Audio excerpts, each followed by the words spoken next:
हैरानकुन तौर पर तारीखदानों ने ये नुक्ता हमेशा छुपा कर रखा है कि गंगाराम की चैरिटी का बुनियादी मरकज़ हिंदू कम्युनिटी थी और ख़ास तौर पर हिंदू बेवाएं। गंगाराम की सारी उम्र अंग्रेज सरकार की नौकरी और वफादारी में गुजरी थी। रिटायरमेंट के बाद उन्होंने अंग्रेज के ताउन से बंजर ज़मीनों को सैराब करके बिलियनियर का दर्जा हासिल किया और बुढ़ापे के साथ ही गंगाराम ने अपनी करोड़ों की कमाई में से एक बड़ा हिस्सा चैरिटी के लिए देना शुरू कर दिया। इससे पहले भी वो महदूद मुद्दत के लिए इनफरादी तौर पर चैरिटी वर्क करते थे, मगर जैसे जैसे वो बुजुर्गी की तरफ जाने लगे उनका दर्द दिल बढ़ने लगा। और ये एक फितरी बात है कि उनकी चैरिटी का बुनियादी मरकज़ उनके हम मज़हब यानी हिंदू बेवाएं हुआ करती थी। जस्तजू में सर गंगाराम की दास्तान हयात की चौथी और आखिरी किस्त में हम ये भी जानने की कोशिश करेंगे कि गंगाराम के सोशल वर्क में क्यों किसी मुसलमान का नाम नहीं मिलता। गंगाराम क्यों हिंदू बेवाओं का जिक्र सुनकर आप दीदा हो जाया करते थे। गंगाराम जानलेवा हादसे से कैसे बच निकले, क्या हिंदू बेवाओं की दुआओं से उनके पोते पैदा हुए।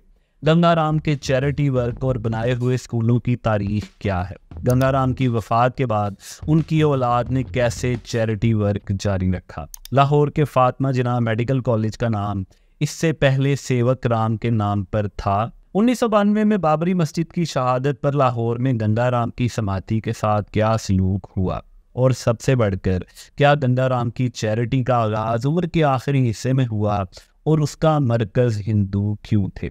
अजीम आर्किटेक्ट सर गंगाराम की पड़पोती कीशा राम ने कहा है कि वो पाकिस्तान आकर बहुत खुश है। ये वो आदमी है जिसने पूरे लाहौर शहर में आज अगर आपको एक चीज़ भी ठीक दिखाई देती है ना, ऑर्गेनाइज दिखाई देती है, तो वो इस आदमी के हाथ की हुई है। अमेजिंग, अपने यानी पैसों से उन्होंने ये सारी चीज़ें बनाई और सभी नारा लगा रहे थे, गरीबों के वाली की जय, यतीमों का देवता जिंदाबाद। Sir Gangaram earned millions, most of which he gave to charity. Amazing man, ठीक है। गंगाराम वाकई अपनी रहम दिली की वजह से चैरिटी वर्क किया करते होंगे, लेकिन उनकी शख्सियत को समझने वाला वाहिद जरिया यानी बीपीएल बेदी की किताब में हमें एक जगह भी ऐसा जिक्र नहीं मिलता जहां पर गंगाराम की चैरिटी बनीनो इंसान के लिए हो, यानी मज़ाहिब से बालातर होकर तमाम कम्युनिटीज़ के लिए। बल्कि हमें अफसोस के साथ कहीं पर भी मुसलमानों के लिए किसी चैरिटी का जिक्र नहीं मिलता। इस किताब में जा बजा हिंदुओं और सिखों के लिए चैरिटी की खिदमात लिखी हैं और किसी एक जगह भी ये नहीं लिखा कि वो बड़े सगीर के मुसलमानों के लिए परेशान रहा करते थे। 1926 में हिंदुओं और बेवाओं के हकूक़ के लिए छपवाए अपने पम्फलेट के फ्रंट पेज पर वो लिखते हैं, We will not weep over the figures, rich ages and enforced widowhood among the Hindus। Gangaram की जिंदगी दौलत कमाने और अंग्रेज़ों की वफादारी में गुजरी और इस दौरान उनका ख्याल था कि उन्हें जो भी दौलत मिली है वो हिंदू बेवाओं की दुआओं का नतीजा है। वो इन हिंदू ख़वातीन का जिक्र करते हुए आप दीदा हो जाया करते थे। एक बार किसी ने उनके सामने बंगाल की बेवाओं की मखदूश हालत का जिक्र किया और ये बताया कि कैसे सोसाइटी बेवाओं के साथ बुरा सलूक कर रही है, तो उनकी आंखों में आंसू आ गए। उनकी चैरिटी की बात करें तो ये सिर्फ गंगाराम ही नहीं बल्कि कई ऐसे लोग रहे हैं जिन्होंने अपनी ज़ाती जेब से चैरिटी वर्क किया, मगर पाकिस्तान के ख़ास तबके को कभी उनकी तारीफ़ करने की जहमत नहीं हुई और कभी उनकी शान में बड़े बड़े मज़ामीन नहीं लिखे जाते। मुनीर अहमद मुनीर की किताब मेरे वक्तों का अमृतसर और लाहौर में डॉक्टर अहमद हसन बताते हैं, लाला लजपत राय ने गुलाब देवी टीबी हॉस्पिटल और जानकी देवी जमीयत सिंह ने इस दौर में गायनी अस्पताल दिया। ये मोहसिन लाहौर नहीं थे। ये नहीं पता इनके आर्टिकल्स ऑफ एसोसिएशन में क्या लिखा है। ये वही जानकी देवी थी जो अपने शौहर के साथ अपने घर पर प्राइवेट प्रैक्टिस किया करती थी और उनके इसी घर में आज लाहौर में 8 एबट रोड पर दुनिया टीवी का दफ्तर है। गंगाराम अपनी जवानी से ही हिंदू बेवाओं के दर्द को बहुत शिद्दत से महसूस किया करते थे और छोटे पैमाने पर इनफरादी तौर पर उनकी मदद करते थे, मगर जब वो करोड़पति हुए तो उन्होंने अपनी चैरिटी का ख़ास मरकज़ हिंदू बेवाओं को बना लिया। सब जानते हैं कि हिंदू मज़हब में आज से 100 साल कबल यानी क़याम पाकिस्तान से कबल जब इंसानी हकूक़ का इतना शोर नहीं था तो उनकी हालत बहुत नाजुक हुआ करती होगी। हमें ये मालूम नहीं हो सका कि गंगाराम को हिंदू बेवाओं से इतनी हमदर्दी क्यों थी और वो क्या वाक़या था जिसकी वजह से उनकी चैरिटी का सारा फोकस हिंदू बेवाओं के गम की तरफ हो गया।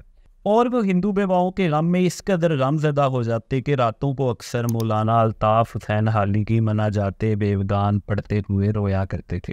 हिंदू बेवाओं के लिए उनके पैशन का ये आलम था कि जब उनकी उम्र 66 साल थी तो 1917 में उन्होंने हिंदुओं की वेश कॉन्फ्रेंस में शिरकत की, जिसमें बड़े बड़े हिंदू रहनुमा भी शामिल हुए। यहाँ पर तय पाया कि हिंदू बेवाओं की शादियाँ और फलाह बहबूद के लिए एक तंजीम बनाई जाए। इसे हिंदू मैरिज एसोसिएशन का नाम दिया गया और गंगाराम ने उस वक्त इस तंजीम के लिए अपनी जेब से 2000 रुपये का चंदा दिया। पटियाला में उसका हेड ऑफिस बनाया गया और फिर इसी तंजीम के प्लेटफॉर्म के तहत ये मसला सामने आया कि ऐसी हिंदू बेवाओं जिनकी शादियां नहीं हो सकती, उनके लिए ज़िंदगी गुजारने का कुछ सामान पैदा किया जाए। अजमाल इसका यह था कि उस वक्त चाइल्ड मैरिज आम बात हुआ करती थी, तो जिन हिंदू बेवाओं की उम्र 20 साल से कम हुआ करती थी उनकी शादियां तो हो जाती थी, मगर इससे ज़्यादा उम्र की बेवाओं के लिए ज़िंदगी गुजारने का कोई सहारा नहीं हुआ करता था। इसके अलावा गंगाराम ने हिंदू बच्चियों की छोटी उम्र में शादी के खिलाफ ये आवाज़ बुलंद की। उन्होंने असम्बली से चाइल्ड मैरिज एक्ट पास करवाने के लिए सियासतदानों से राब्ते किए और इस हवाले से उन्होंने पंडित मोहन मलाविया को एक खत लिखा। आपने मुझे आपके चाइल्ड मैरिज बिल का ड्राफ्ट भेजने का वादा किया था, जो मुझे अब तक मौसूल नहीं हुआ। आपकी ज़िंदगी के बहुत कम साल बाकी रह गए हैं। मैं आपको शदीद ताकीद करता हूं कि बाकी सालों को समाजी आज़ादी के लिए इस्तेमाल करें और हिंदुओं के मकसद के लिए दुरुस्त रास्ते पर काम करें। यह अलग बात है कि गंगाराम की ज़िंदगी में यह बिल असम्बली से पास ना हो सका। गंगाराम ने ज़िंदगी के आखिरी हिस्से में हिंदू बेवाओं के लिए कुछ करने को अपनी ज़िंदगी का मरकज़ बना लिया था। यही उनकी चैरिटी का बुनियादी मरकज़ था और बाकी तमाम चैरिटी वर्क इसके बाद आते थे। बीपीएल बेदी की किताब में लिखा है, उसने अपनी कमाई उनकी खिदमत के लिए वक्फ कर दी। उनकी देखभाल उसकी ज़िंदगी का शदीद जोश बन गया। इसके तमाम खैराती इदारों की रफ्तार को मुनज़्ज़म किया गया और उनकी सिमत का तयन बेवाओं की ज़रूरत से किया गया था। इसके बाद जो भी आगे चल कर आया वो इस फूलों की शाख के एक पत्ते की तरह था, जिसे उसने अपनी मोहब्बत और पैसे से पाला था। गंगाराम की चैरिटी वर्क की बात करें तो इसकी जितनी भी तारीफ की जाए वो कम है और इस हवाले से एक वसीउल कल्ब इंसान थे। अपनी दौलत को ज़रूरतमंद और मुस्तहिक लोगों में खर्च करने का हौसला रखते थे, मगर इस चैरिटी वर्क का ज़्यादातर मरकज़ हम मज़हब यानी हिंदुओं में ही घूमता रहता था। जिस तरह जवानी में उन्हें ये यकीन हो गया था कि भगवान ने उन्हें दुनिया में कुछ बड़ा करने के लिए भेजा है, इसी तरह बुजुर्गी में जब उन्होंने चैरिटी वर्क का आगाज़ किया था तो इनका बुनियादी मरकज़ हिंदू बेवाएँ थीं और उन्हें लगता था कि उन्हें जो भी मिल रहा है वो उन्हीं की दुआओं की वजह से मिलता है। गंगाराम को ये यकीन था कि उम्र के आखिरी हिस्से में अंग्रेज़ों से हासिल करदा बंजर ज़मीनें सिराब करके हासिल होने वाले करोड़ों रुपए दरअसल इन्हीं बेवाओं की दुआओं का नतीजा है और उन पर भगवान की रहमत की बुनियादी वजह भी यही है। इस हवाले से गंगाराम इतने तोहम परस्त भी बन चुके थे कि जब उनके तीनों बेटों के घर को नरीना औलाद नहीं हो रही थी और बाद में 5 बेटे पैदा हुए तो उन्होंने इसे बेवाओं की दुआओं की वजह करार दिया था। जब उन्हें 1922 में अंग्रेज सरकार ने खिताब से नवाजा तो गंगाराम ने इसे भी बेवाओं की बरकत करार दिया। उस वक्त वो इंग्लैंड में थे और उन्होंने बेवाओं की चैरिटी में माहाना मजीद 2000 रुपये इजाफे का हुक्म जारी कर दिया। इसी तरह जब 1922 में ही लंदन के नवाब में गंगाराम की गाड़ी को शदीद हादसा पेश आया तो गंगाराम ने अपने बाहिफाजत बच जाने को इन बेवाओं की दुआओं से ताबीर किया। उन्होंने हिंदुस्तान में अपने सेक्रेटरी को ख़त लिखा और कहा इस बार उनका जिंदा बच जाना इस बात का सबूत है कि भगवान उनसे मज़ीद कुछ काम लेना चाहता है, इसलिए चैरिटी के काम को मज़ीद बढ़ा दिया जाए। और यकीनी तौर पर यह चैरिटी हिंदू बेवाओं के लिए थी और इस हादसे के बाद गंगाराम ने बरसगीर वापस आते ही वाकई इसमें बहुत इजाफा कर दिया। गंगाराम ने गवर्नर पंजाब सर एडवर्ड मैकलेगन को यह तजवीज़ दी कि अंग्रेज़ हुकूमत 2.5 लाख रुपए के बजट से एक हिंदू विडो होम बनाए जहां पर इन हिंदू बेवाओं को टीचिंग के कोर्स करवाए जाएं और फिर उन्हें सरकारी नौकरी दी जाए और जो बेवाएं टीचिंग कोर्स ना कर सकें उन्हें हैंडीक्राफ्ट या दीगर हुनर सिखाए जाए। गंगाराम ने इस विडो होम के लिए अपने खर्चे से एक इमारत तामीर करवा कर दी जहां पर 1921 में इस हिंदू विडो होम का आगाज़ कर दिया गया, जहां पर इंडस्ट्रियल स्कूल और हॉस्टल भी बनाया गया। इसके साथ साथ एक सेकेंडरी स्कूल बनाया गया जहां पर सिर्फ हिंदू और सिख लड़कियों को दाखिला दिया जाता था, जहां पर यह तय किया गया कि हिंदू और सिख के तमाम फ़िरकों की लड़कियां इसमें दाखिला ले सकेंगी मगर मुसलमान लड़कियों को इसमें दाखिले की इजाज़त नहीं थी। इसे विक्टोरिया गर्ल्स हाई स्कूल का नाम दिया गया। इसके बाद लेडी मैकलेगन गर्ल्स हाई स्कूल बनाया गया, जिसमें तमाम कम्युनिटीज़ को दाखिले की इजाज़त दी गई। हिंदू बेवाओं के लिए इसी तरह की एक इफ्तिताही तकरीब में तकरीर करते हुए सर एडवर्ड मैकलेगन के अल्फाज कुछ यूँ थे। जैसा कि आपने सुना, हमारे कैनाल इंजीनियर ने इस इदारे को ट्रिपल प्रोजेक्ट कहा है। यहाँ पर एक बाकायदा इंडस्ट्रियल स्कूल है, एक हॉस्टल है और यहाँ पर लड़कियों के लिए एक सेकेंडरी स्कूल है। पहले 2 हिंदुओं और सिख बेवाओं के लिए और तीसरा तमाम कम्युनिटीज़ की लड़कियों के लिए है। लाहौर का तारीखी सर गंगाराम हॉस्पिटल, जो आज लाहौर का दूसरा बड़ा अस्पताल है, ये गंगाराम का एक और शानदार कारनामा है। मगर आपको ये जानकर हैरानी होगी कि अपनी वफ़ात से 6 साल कबल सर गंगाराम ने 70 साल की उम्र में अपनी ज़ाती ज़मीन, जो उन्होंने 1,31,500 रुपये में ख़रीदी थी, वहाँ पर अपने नाम से एक फ्री डिस्पेंसरी का आगाज़ किया। 1923 में सर गंगाराम ने ये फ़ैसला किया कि वो ये एक ट्रस्ट बनाएंगे जहाँ पर उनकी तमाम जायदाद से आने वाला किराया चैरिटी के कामों में खर्च किया जाएगा, और ये रकम उस दौर में माहाना 1.25 लाख रुपए हुआ करती थी। सर गंगाराम 1927 में फौत हुए तो उनकी वफ़ात के तकरीबन 1 दहाई से भी ज़्यादा अरसे बाद, यानी अप्रैल 1943 यानी 1943 को इस छोटी सी डिस्पेंसरी को सर गंगाराम हॉस्पिटल में तब्दील कर दिया गया, जब governor Punjab sir Bertrand James Glancy ने इसका इफ्तिताह किया। अंग्रेज़ों की बनाई हुई पंजाब यूनिवर्सिटी में फैकल्टी ऑफ कॉमर्स 1919 में कायम की गई थी, जिसके ज़ेरे इख्तिमाम डिप्लोमा शुरू किया गया। ये तजवीज़ थी कि बैचलर्स डिग्री कोर्स शुरू करवाया जाए। इस मंसूबे में तेज़ी उस वक्त आई जब सर गंगाराम ने अंग्रेज़ सरकार को ये पेशकश की कि वो इस कॉलेज के लिए इमारत डोनेट करने के लिए तैयार हैं। कहा जाता है कि सर गंगाराम ने इस मकसद के लिए अपनी नाभे रोड लाहौर पर रिहायशी बिल्डिंग अंग्रेज़ हुकूमत के हवाले कर दी। अंग्रेज़ हुकूमत ने सालाना फ़ंड की इजाज़त दी और यूँ मार्च 1927 में पंजाब यूनिवर्सिटी के चांसलर और governor Punjab sir Malcolm Hailey के नाम पर इस कॉलेज का आगाज़ किया गया, जहाँ पर BCom का 3 साला कोर्स शुरू किया गया। इस कॉलेज की इफ्तिताह के चंद माह बाद यानी 10 जुलाई 1927 को सर गंगाराम लंदन में वफ़ात पा गए। उनके बड़े बेटे सेवक राम उनके साथ थे। लंदन में ही उनकी लाश को जला दिया गया। उनके बेटे सेवक राम 14 अगस्त को उनकी राख लेकर बरे शरीर वापस आए। एक हिस्सा हरिद्वार में गंगा भेज दिया गया, जब दूसरा हिस्सा सर गंगाराम के बेसहारा बुजुर्गों के लिए बनाए गए हिंदू अपाहिज आश्रम में रावी किनारे समाधि में रख दिया गया। गंगाराम की वफ़ात के चंद साल बाद उनके बड़े और महबूब बेटे राय बहादुर सेवक राम भी इस दुनिया से चले गए। मगर गंगाराम का बनाया हुआ ट्रस्ट, जिसकी प्रॉपर्टी से आने वाली माहाना आमदनी लाखों रुपए थी, वो चैरिटी के कामों में मसरूफ़ रहा। निस्बत रोड पर सेवक राम ट्रस्ट बिल्डिंग थी, जहां पर क़याम पाकिस्तान से पहले गंगाराम और सेवक राम की आखिरी मंजिल को आसान बनाने के लिए गीता का दर्स मुसलसल होता था, और इसी निस्बत से इस बिल्डिंग को गीता भवन का नाम दिया गया। क़याम पाकिस्तान के बाद यहाँ पर कुरान हॉल बना दिया गया।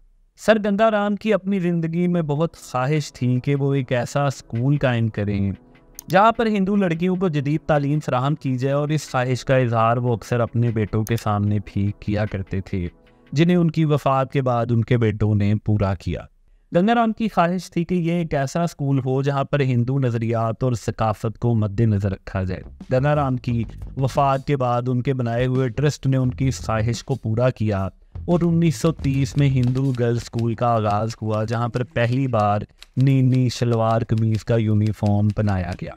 सेवक राम की बीवी, जो अपने शौहर की जवां साल वफ़ात के बाद दुनिया से किनारा कश हो चुकी थी, उसके पास 1940 में कुछ लोग आए जिन्होंने उसे बताया कि उस वक्त के एक अमीर हिंदू सेठ नारायण दास ने 4 लाख रुपए दिए हैं ताकि लाहौर में एक मेडिकल कॉलेज बनाया जाए, और सेवक राम की बेवा ने पहले ब्लैंक चेक काट दिया और फिर अपनी रिहायशी कोठी भी इस मेडिकल कॉलेज के लिए वक्त कर दी। इस कॉलेज को उस वक्त सेवक राम मेडिकल कॉलेज का नाम दिया गया, और क़याम पाकिस्तान के बाद इसे फातिमा जिन्ना मेडिकल कॉलेज का नाम दिया गया। मुनीर अहमद मुनीर की किताब मेरे वक्तों का अमृतसर और लाहौर में डॉक्टर अहमद हसन बताते हैं, 5 महल बहुत बड़ी कोठी थी, 20-22 कनाल में थी, अकेली रहती थी बेवा। ये इसके पास आए कमेटी के, इस तरह हमने कॉलेज बनाना है, हम जगह देख रहे हैं, हमें चंदा चाहिए। उसने कहा ये चेक बुक है, इसमें से एक चेक पर जितना आप चाहें लिख लें। जिस वक्त वो चले गए उसे ख्याल आया ये बिल्डिंग कहाँ बनाएंगे। उसने उन्हें बुलाया। सेवक राम की बेवा ने इसने कहा आप बनाएंगे कहाँ, साइट कौन सी है। वो कहने लगे ढूंढ रहे हैं। कहने लगी मेरी कोठी है, मैंने क्या करनी है, मैं अकेली हूँ, मैं कहीं और चली जाऊंगी, ये कोठी आप ले लें। चुनाचे सेवक राम की बेवा की कोठी है रिहायशी, जहाँ फातिमा जिना मेडिकल कॉलेज बना। गंगाराम ट्रस्ट की ज़ेर एहतमाम ही लाहौर में कई स्कूल बनाए गए, जिसमें एक सोहन लाल स्कूल था जिसे आज अहले लाहौर मदरसातुल बनात के नाम से जानते हैं। इसी तरह इसी ट्रस्ट के ज़ेर एहतमाम बनाए गए sir Gangaram high school for girls को क़याम पाकिस्तान के बाद कॉलेज का दर्जा दिया गया और उसको आज लाहौर कॉलेज फॉर वुमेन के नाम से याद किया जाता है। क़याम पाकिस्तान के बाद गंगाराम ट्रस्ट के ज़ेर एहतमाम दिल्ली इंडिया में उनके दामाद धर्मवीर ने गंगाराम हॉस्पिटल का आगाज़ किया, जो आज दिल्ली के बड़े अस्पतालों में से एक है। सर गंगाराम तो 1927 में दुनिया से चले गए। उनकी करोड़ों की जायदाद उनके बच्चों में खुशियाँ ना बांट सकी। गंगाराम के वहमो गुमान में भी ना होगा कि उनका प्यारा शहर लाहौर कभी पाकिस्तान का हिस्सा बन जाएगा और हिंदुओं को यहाँ से दूसरे मुल्क भेज दिया जाएगा। उनके डिज़ाइन किए म्यूज़ियम के सामने अंग्रेज़ सरकार ने उनका एक मुजस्मा बनवा रखा था, जिसे 1951 में लियाकत अली ख़ान की हुकूमत में वहाँ से हटा दिया गया। 1992 में जब भारत में बाबरी मस्जिद को शहीद किया गया तो लाहौर में जैन मंदिर के साथ साथ कच्चा रावी रोड पर सर गंगाराम की समाधि को भी मस्मार कर दिया गया, जिसे बाद में फिर इमरान खान की हुकूमत में जुलाई 2021 में दोबारा रिस्टोर किया गया। तो उस वक्त के वफाकी वज़ीर नूरुल हक कादरी ने इसका इफ्तिताह किया। हमारे चैनल को मुसलसल पजीराई बख्शने पर आपका शुक्रिया। आपको स्क्रीन पर एक लिंक नज़र आ रहा है। अगर आपको ये सीरीज़ पसंद आई और आप हमारी कोई दूसरी वीडियो देखना चाहते हैं तो यहाँ क्लिक कर सकते हैं।